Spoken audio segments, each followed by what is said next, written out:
15 বছর ধরে আমরা দেখছি যে আজকে পশ্চিমবঙ্গে ল অ্যান্ড অর্ডারটা কোথায় গেছে।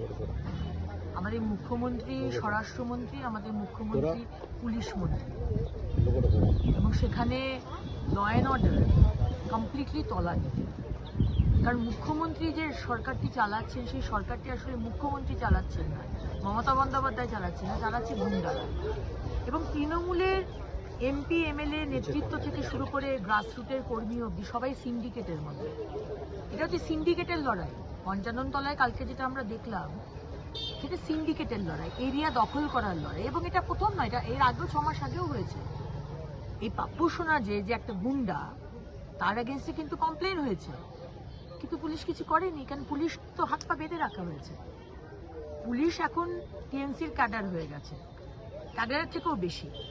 পাপ্পু সোনাকে তাই জন্য ধরা হয়নি। এবং গতকাল তারা বোম মেরেছে, গুলির পাওয়া যাচ্ছে, গ্লাসের বোতল, লোকের বাড়িতে ভাঙচুর করা হয়েছে।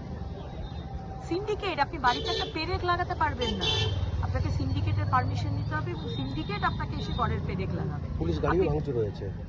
পুলিশ তো ছোটো জগন্নাথ, তাদের হাতে কিছু নেই। তার এলাকার যে দেখুন স্থানীয় যে টিএমসির নেতৃত্ব, তার আশীর্বাদ আছে, তার ওপর আবার বিধায়কের আশীর্বাদ আছে, বিধায়কের ওপর এমপি, তার ওপর মুখ্যমন্ত্রী। এভাবেই তো চলছে। Complete law and order breakdown আজকে এই পশ্চিমবঙ্গের অবস্থা।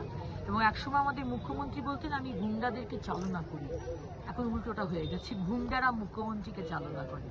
তাই আজকে 55 তলা, তাই আজকে বাউ মোমোর ফ্যাক্টরিতে ফায়ার লাইসেন্স নেই, ট্রেড লাইসেন্স নেই, কিন্তু ওখানে জলা জমি বুঝিয়ে ওখানে ফ্যাক্টরি হচ্ছে। সুতরাং পশ্চিমবঙ্গে যে কোনো ইলিগাল কাজ আপনি লিগাল করে নিতে পারেন, খুব সুন্দর ব্যবস্থা। আপনাকে শুধু কয়েক লক্ষ টাকা, কয়েক কোটি টাকার হয়তো ঘুষ দিতে হবে।